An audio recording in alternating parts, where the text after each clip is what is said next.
You're going to hear today, and certainly kind of a capstone on each of the days, are a series of talks today on the institutional issues surrounding energy, very broadly defined.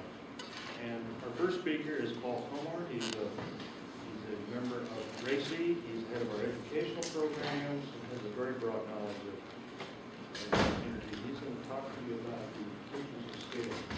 Thanks, Mike. Good morning. Let me ask you a couple of questions. Why renewables? What's the problem that we're trying to solve? Renewables are fun, that's interesting, but all this effort, all this work, everybody traveled around the world to get here. Sir, what's the problem we're trying to solve fundamentally? Well, other energy forms will end at some point. Oil will be gone at some point, and we just don't have them anymore, so we need something else. Yeah, we're largely dependent on fossil fuels, which are by definition finite. There's only so much oil, natural gas, coal in the world, and at some point we need to find some alternatives. Is that it? What if I magically found an enormous reservoir of coal that was infinite? Could we all just go home? It's about pollution, I guess. I'm sorry? It's about pollution. Pollution. So environmental impacts of the way we now use energy is another important driver. What are some specific pollution-related concerns? Anyone? Nuclear waste. Nuclear waste with nuclear? CO2 is an important one that's increasingly of concern, related to climate change. There are other atmospheric air pollutions, nitrous oxide, sulfur oxides, carbon monoxide, particulates, etc. So we have two fundamental drivers that we've listed so far.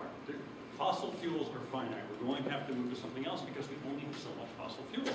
In addition, even if we found an infinite volume of fossil fuels, we have environmental problems associated with fossil fuels. Now, this discussion leaves nuclear out, right? Because there's an awful lot of uranium. But as someone pointed out, nuclear also has environmental effects or impacts or concerns. Particularly, someone noted high-level nuclear waste, which is a problem that no one has solved particularly well. So let me start with that understanding of the problem and talk for a few minutes. A little data on one of the problems you mentioned, which is the climate change problem or concern. The most recent data from the International Energy Association suggests that energy is responsible for about 2/3 of global greenhouse gas emissions. And that's not just CO2, as you know, it's methane and others, but CO2 is the most important. These data are global, and as you can see, or maybe not be able to see, energy is the biggest piece of the pie, plus there's also the energy non-CO2, primarily methane. So if we're concerned about climate change, and I think most of us are, then we need to address the energy problem, which fundamentally arises from the way we burn so much fossil fuels, particularly 3 fossil fuels being coal, oil, and natural gas.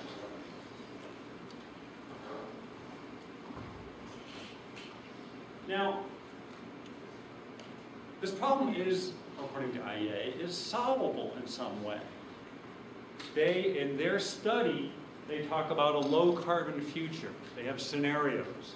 Basically, they're saying, to simplify kind of a complex study, this is the path we're on for global CO2 emissions. This includes non-CO2 gases in kind of a CO2 equivalent way.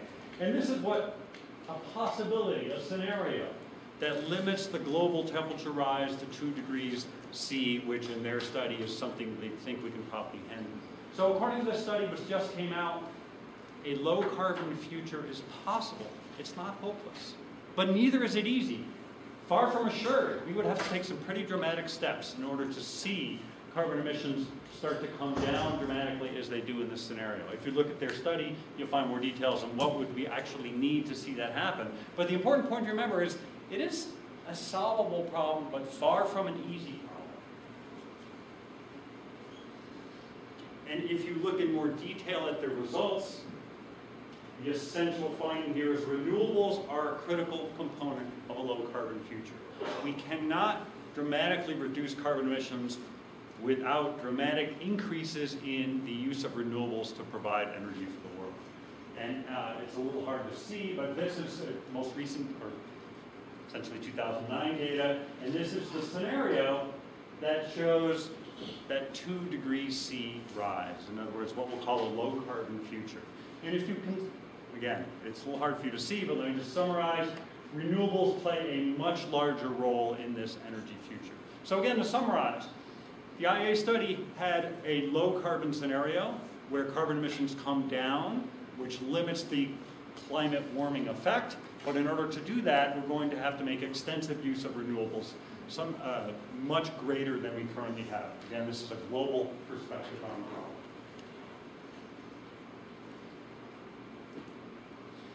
Now, is this doable? Let me bring in some other recent studies, because a lot of different groups have looked at this. There's one excellent study from the National Renewable Energy Laboratory, which you'll be visiting. And let me summarize some of their results, which focused on the US. So some of my studies are drawn from global, some are from US only. I'll be sure to distinguish that. Here's some quotes from the findings of this study. Renewable energy resources accessed with commercially available generation technologies could adequately supply 80% of total US electricity in 2050. So now I'm talking about electricity, not transportation. Basically what that study found is we have the technologies to do this. You can already buy them. They exist. Not only do they exist, but they can supply 80% of electricity, that it is possible to have the majority of electricity to come from renewable sources. As you may know, that there are the variability or so-called intermittency problem is a big one, but the folks who in this country know the most about this, which I think is the folks at NREL, believe, or their study shows, that you can do this. You can have a large industrialized country electricity system running mostly on renewables. You can do that with technologies that already exist. And whether it makes economic sense is an entirely different question. The study also says multiple technology pathways exist. What does that mean? That means we're not sure exactly what technologies are best to do that. We could have a lot of wind. We could have a lot of solar. We could have some new solar technologies, some new wind technologies. We might bring in some biomass. We might have some concentrating solar power as well as photovoltaic. So it's not clear what technologies are going to get us there. But it is clear from their study that technologies can get us there. So this is an important finding. To summarize the important points of this study, we can have an electricity system that runs primarily on renewables. We do have the technologies that make that possible. Now, the problem is much harder than just having a bunch of technologies, but we'll get to that in just a minute. A few more quotes from this study. High renewable electricity futures can result in deep reductions in greenhouse gas emissions and water use. Let me focus on the greenhouse gas part. According to this study, if we were able to accomplish these very high renewable penetrations, we'd see dramatic greenhouse gas reductions. Not a surprise, right? Because presumably, at least in this country, we use a lot more than half of our electricity comes from coal. If we're using renewables instead of coal, we'll see dramatic carbon reductions. So it is a solvable problem, again, it's the theme. And improvement in the cost and performance of technologies is the most impactful lever for reducing the incremental cost. So, again, quoting this NREL study, the technologies exist to make this possible. It is possible to run an electricity system mainly on renewables. How do we make that happen? Make those technologies work better and cost less. And that is the science and engineering challenge that I hope many of you will address. We have technologies, there are photovoltaic cells. As you know, you can buy a watch for probably $20 US, and it has a little photovoltaic panel on it, and it works just fine. The problem is, the efficiency is not that great, the costs are high, it requires using some scarce materials. There are all sorts of reasons why these technologies work, but they certainly need to work better. And to the extent you can apply fundamental science and your scientific knowledge to make these things work better, this future, this high renewables future is going to be that much more likely and easy to achieve.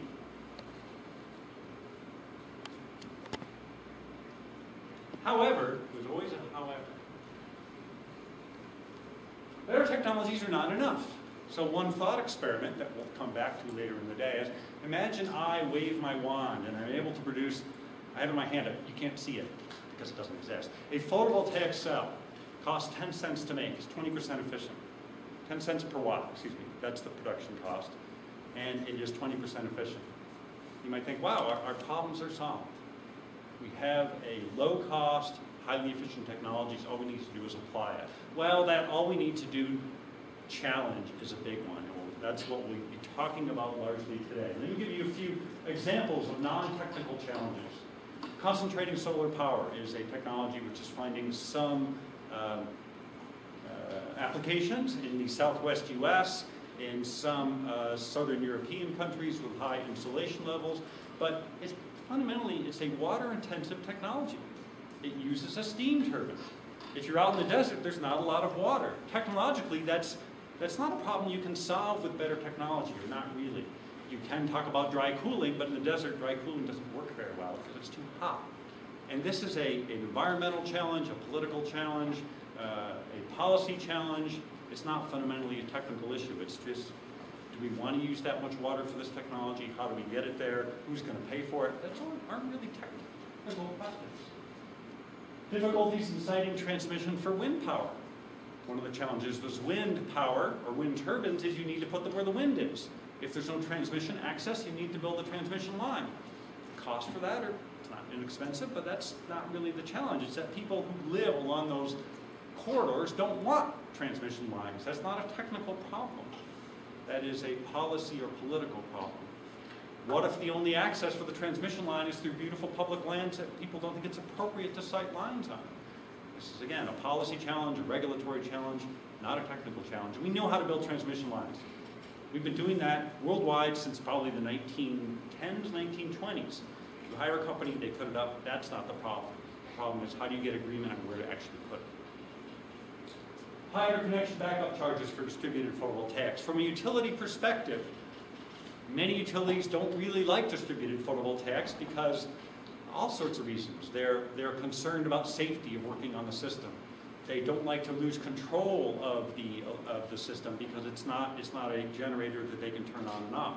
There are all sorts of what we'll call institutional and regulatory problems, not technical problems, that make the utility a bad fit with distributed photovoltaics.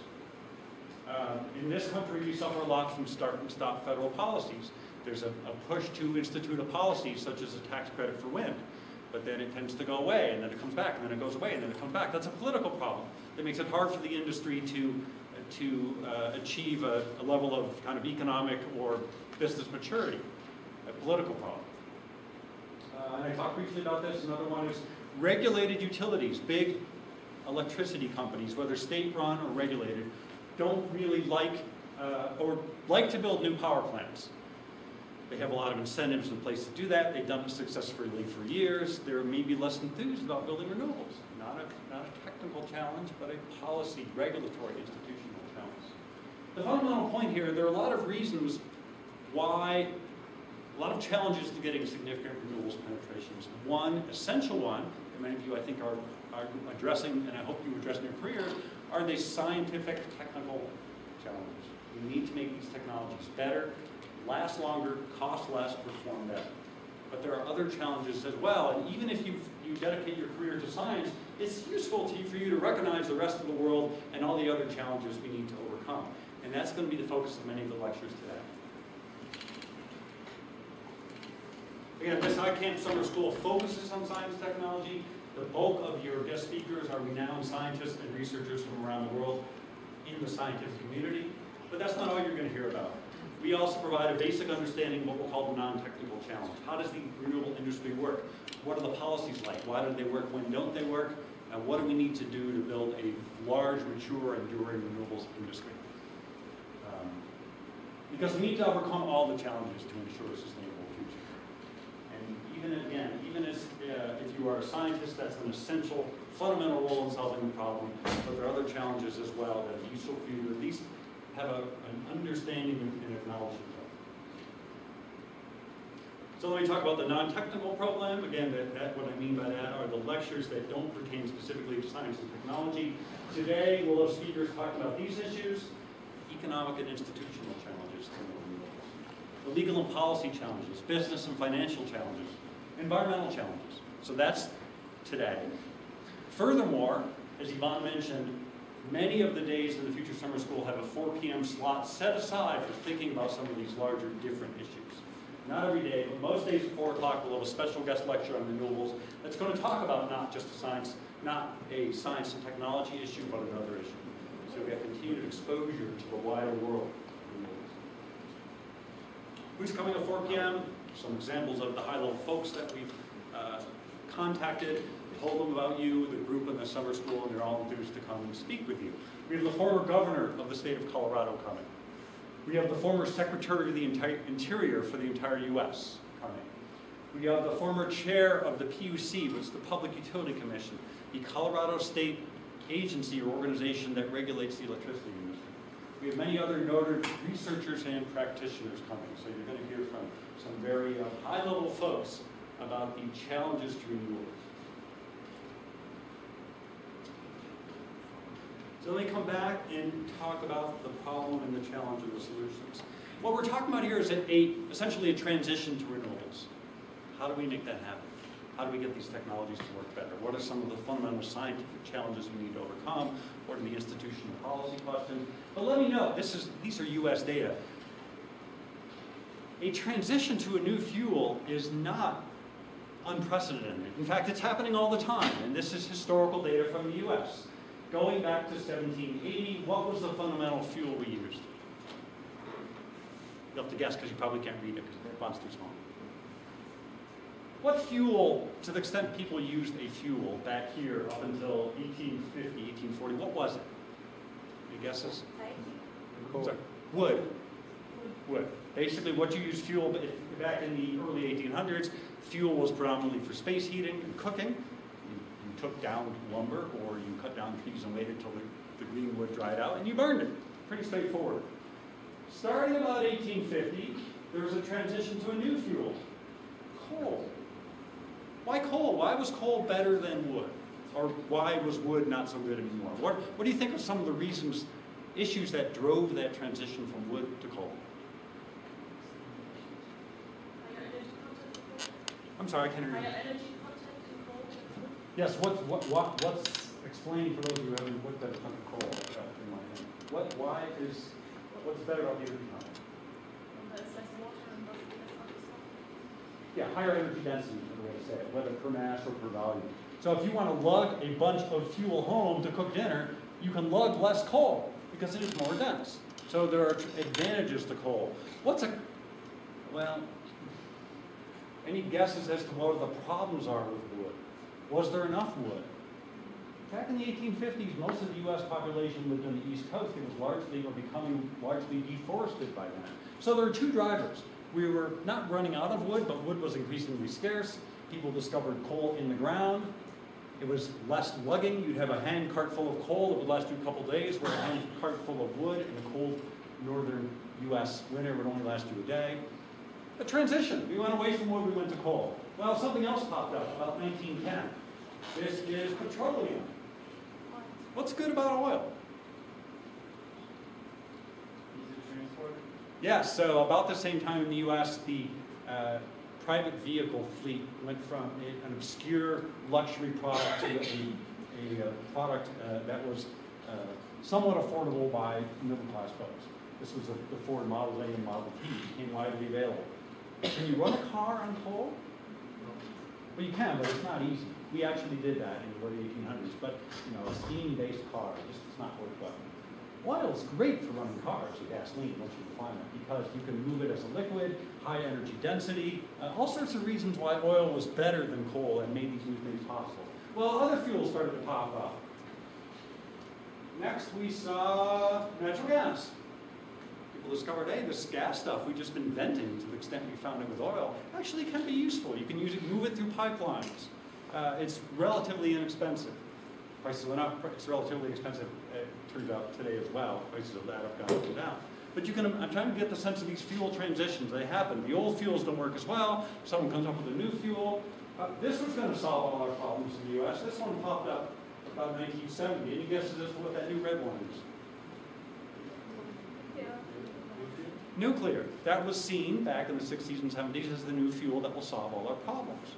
Because once you put up a plant, the thinking was, it runs with essentially very little fuel input, 20 tons per year is all of the massive fuel you need to put in per year. The expectation was this would provide very inexpensive, almost free electricity for the rest of humanity.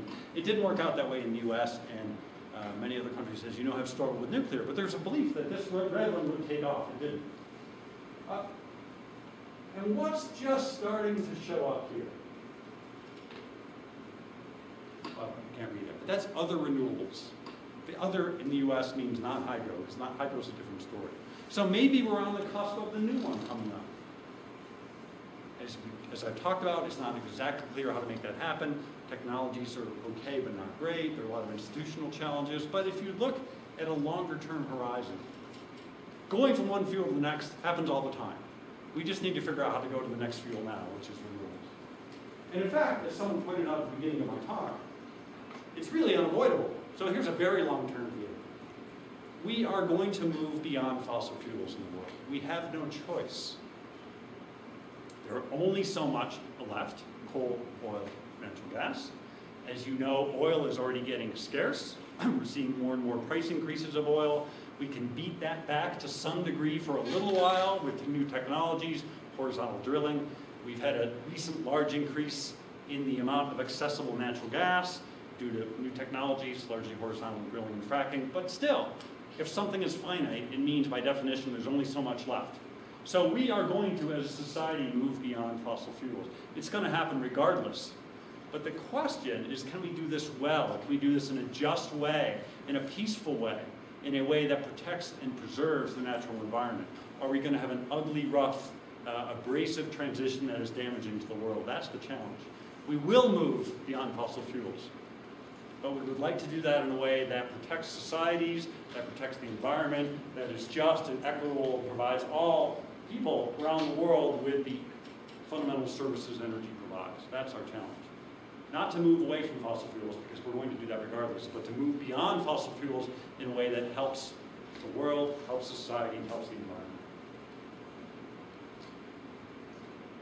Any questions or comments? Yes? The graph that you showed that all the new technologies or new energy sources coming in, I think it might be interesting to know, maybe you can see about this, that none of them really come back down to zero. They're all, you get new ones coming in, but they're all still contributing significantly to the energy picture. Yes, good point, because that was US only, but in US, increased population, and perhaps more importantly, increased energy use per person. Now, we don't know, let me go back to that graph. That's a interesting question. Nothing's come back down yet in a significant way. Some have stabilized. What might come back down? Let me ask a slightly different question. If this graph was for Germany, which one comes down? Nuclear, right? In the US, we haven't made that decision. We're talking about building new nuclear power plants. The very low natural gas prices have really put a stop on that. We're not talking seriously about shutting down nuclear. Germany, as you know, is taking a different direction. So you can imagine nuclear could come back down.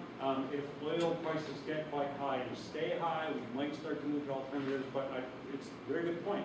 Nothing has really come down yet, so I can certainly imagine it coming down. Yes? Yeah, question.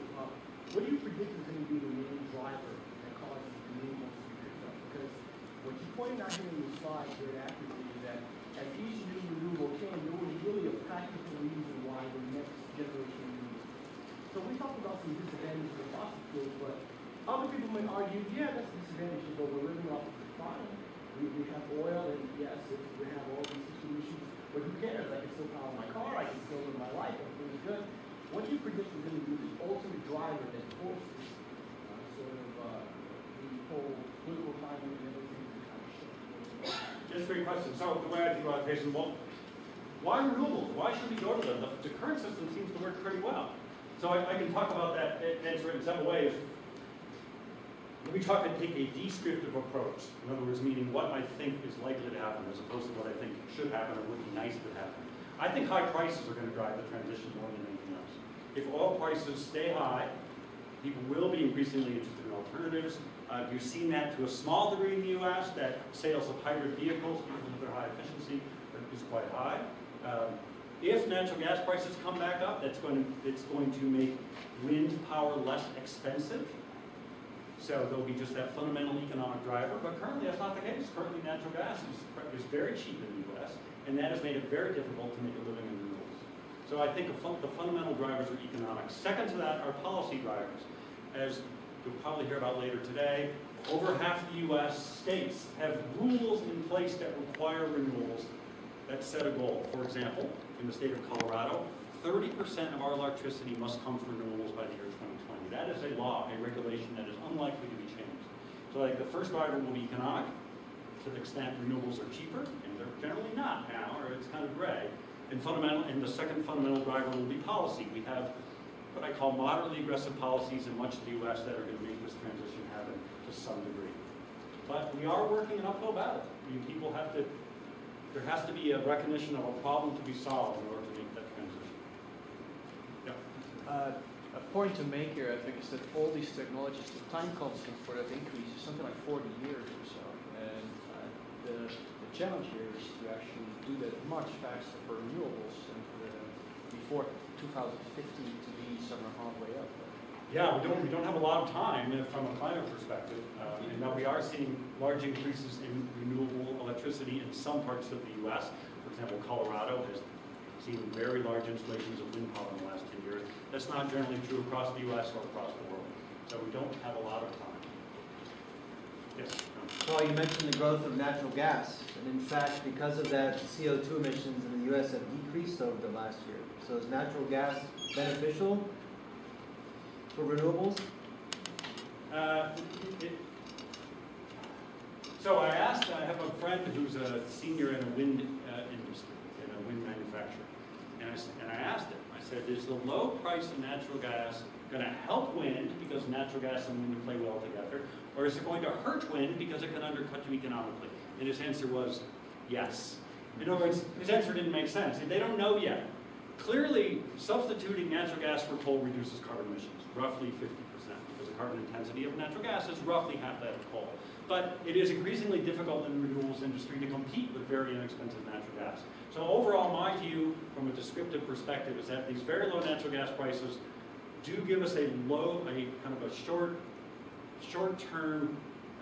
gain in terms of reduced carbon emissions, but really do make it much more difficult for the renewables industry to compete. It's hard to make a business in renewables right now in the U.S. because you are competing against very low cost natural gas. Time's about up. Actually, I have 4 minutes. Yeah. Any more questions? I want to ask a question. I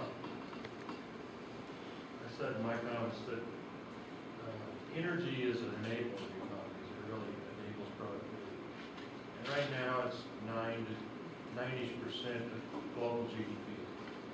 What can the economies tolerate in terms of energy cost to still keep their productivity? How high can the cost of energy be for a society as a fraction of GDP? And how does that limit the speed with which we can do this? I don't have a great answer to that. If there are any economists here who want to address that, I knew there's some evidence, for example, from island nations that pay enormous fractions of their GDP to buy imported diesel for $3, $4 a liter because it has to go so far, and that's a real economic strain. I don't know how high energy costs can be and not cause fundamental economic damage. My hope is that we don't have to answer that question. That as renewable technologies get better and the costs decrease, we can provide the needed energy services at the same level of GDP or energy GDP as percent of total, where we don't have to face this decision, which I think is a false one of either energy or economic growth. I think we can do both. I think we can have clean energy and economic vitality by moving to new technologies which are cleaner and not necessarily more expensive, perhaps even less expensive. I'll give you one quick example. In Colorado, we have a program where you can buy regular electricity, or you can choose to buy wind electricity as an option. You don't really get the green electrons, of course, but the idea is if you participate in this program, the company you buy the electricity from agrees for each 100 kilowatt hours you use, they put that much wind into the system. For a while, that cost you more, because wind costs more than the default system mix. For a while, that cost less, because when natural gas prices went up, wind was cheaper. Now it's reversed again. But the point being, renewables don't always cost more. It's a function of how much renewable technology costs and the cost of the competition. But at least there is precedent for renewables costing less. So I think that is possible, and that's what we want to aim for. Any other questions or comments? Thanks for your time.